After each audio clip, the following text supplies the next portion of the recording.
আসসালামু আলাইকুম, আমার নাম লরিন রাহান লাবণ্য। আমি Satkhira residential model school and কলেজের সপ্তম শ্রেণীর একজন শিক্ষার্থী।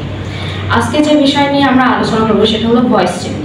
ভয়েস চেঞ্জের একটি গুরুত্বপূর্ণ রুল হলো প্রেজেন্ট কন্টিনিউয়াস টেন্সের প্যাসিভ ভয়েসে রূপান্তর। এখন আমরা জানি প্রেজেন্ট কন্টিনিউয়াসের স্ট্রাকচারটা হলো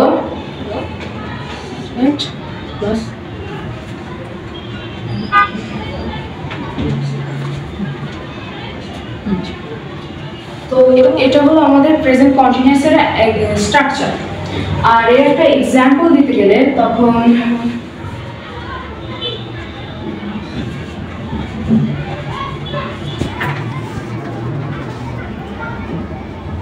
he is reading a book। এখন আমরা এটা এখন অ্যাক্টিভ ভয়েসে আছে।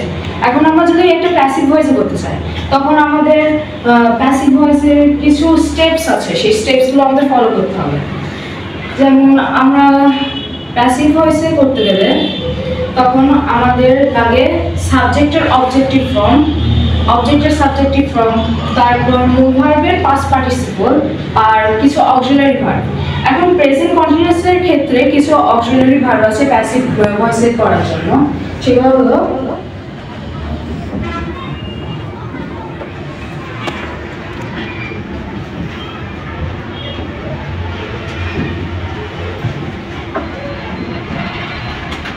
and being, is being R are being।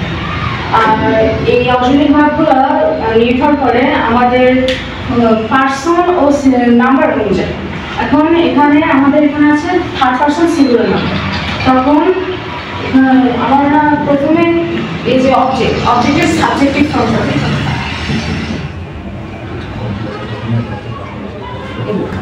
এবং এটা যেহেতু সিঙ্গুলার নাম্বার এর জন্য আমাদের লাগবে is being।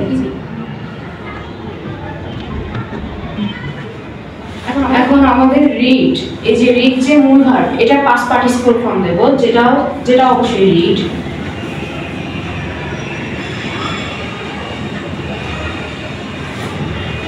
আর আমাদের যে অবজেক্টটা বসার আগে আমাদের লাগে বাই, তারপর সাবজেক্টের অবজেক্টিভ ফর্ম যেটা হবে বিং। এবং is being read by him.